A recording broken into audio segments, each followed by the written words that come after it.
ورحمة الله وبركاته. الزمالك لعب فأمتع فأقنع. الزمالك لعب ماتش الشوط الأولاني بالذات، ماتش الأهلي والزمالك عالمي، كان وايت سايد جيم، خصوصا بعد العشر دقايق أول 10 دقايق الأهلي هاجم وكان بيضغط على الزمالك من قدامه، مش كان عايز يخلي الزمالك يستحوذ.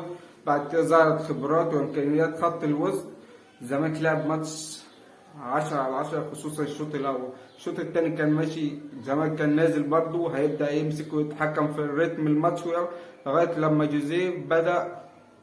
جوزيه جوميز فكر واتدخل في الماتش، طلع عبد الله السعيد ترمومتر نادي الزمالك، وهو العقل المدبر وهو اللي بيطلعك بالكرة كويس. انا مش عارف الناس اللي عايشه من غير عبد الله السعيد ده عايشه ازاي في فريقها، في فريق فيه مش ينفع يلعب عبد الله السعيد. يا نهار ابيض، مش عارف الناس اللي من غير عبد الله السعيد في فريقها دي عايشه ازاي.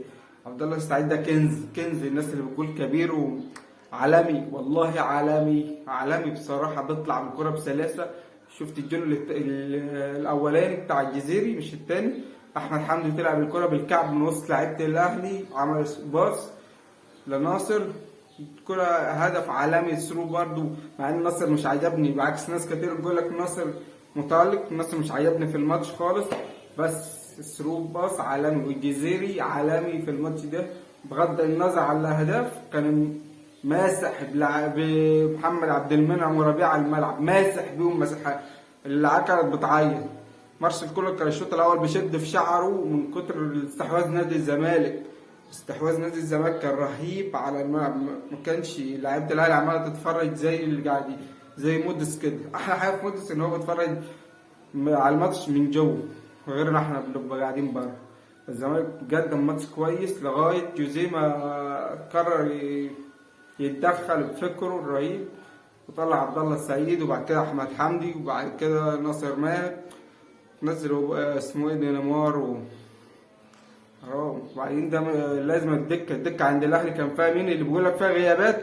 عنده وسام ورضا وكهربا وعبد القادر والسوليه، واحنا قاعدين متيابه ونيمار وسيف جعفر وسامسون، وبيقول لك عندنا غيابات. امال احنا عندنا ايه؟ الناس بقى اللي دماغها ضاربه ويقول لك الزمالك اول فوز من 20 سنه في الدور الاول. هي مش بتتحسب كده، صح؟ مش بتتحسب كده، هي دوري مش اسمها من الدور الاول. انت ما بتخترعش عشان تخفف اثر الهزيمه عليه، هي اسمها الدوري كله. الزمالك لسه فايز عليك قريبا باهداف زيزو ومصطفى محمد قبل ما يمشي على طول، واسمه ايه ده اسامه فيصل، فثلاثه. فمش تقول لي من الدور الاول وتطلع لي حاجه ان الزمالك من الدور الاول من 20 سنه. طب ما الاهلي لسه اول فوز على الزمالك في الكاس من 18 سنه، مش قلت كده ليه؟ ولا انت بتحب يعني تطلع حجج وكلام حلو؟ خلينا انت علام منافق اصلا. وزي ما رضا اسمه ايه ده علاء صادق بتاعكم اللي هو الكذاب ده قال الاهلي كان فرقه عره في الماتش، انتوا فاهم؟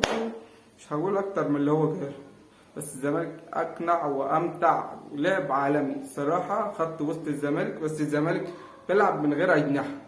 لازم الزمالك في الانتقالات الصيفيه ان يعمل صفقات في الهجوم بطريقه يعني كلاس ايه غير كده هبقى فيها كلام تاني اللي ما يجلس. مش عايز اطول عليكم، فضلا وليس امر لاول مره يشوفني تشترك في القناه واشترك في القناه باللايك الجميل، وصلي على النبي في الكومنتات وقول لي مين نجم المباراه من وجهه نظرك.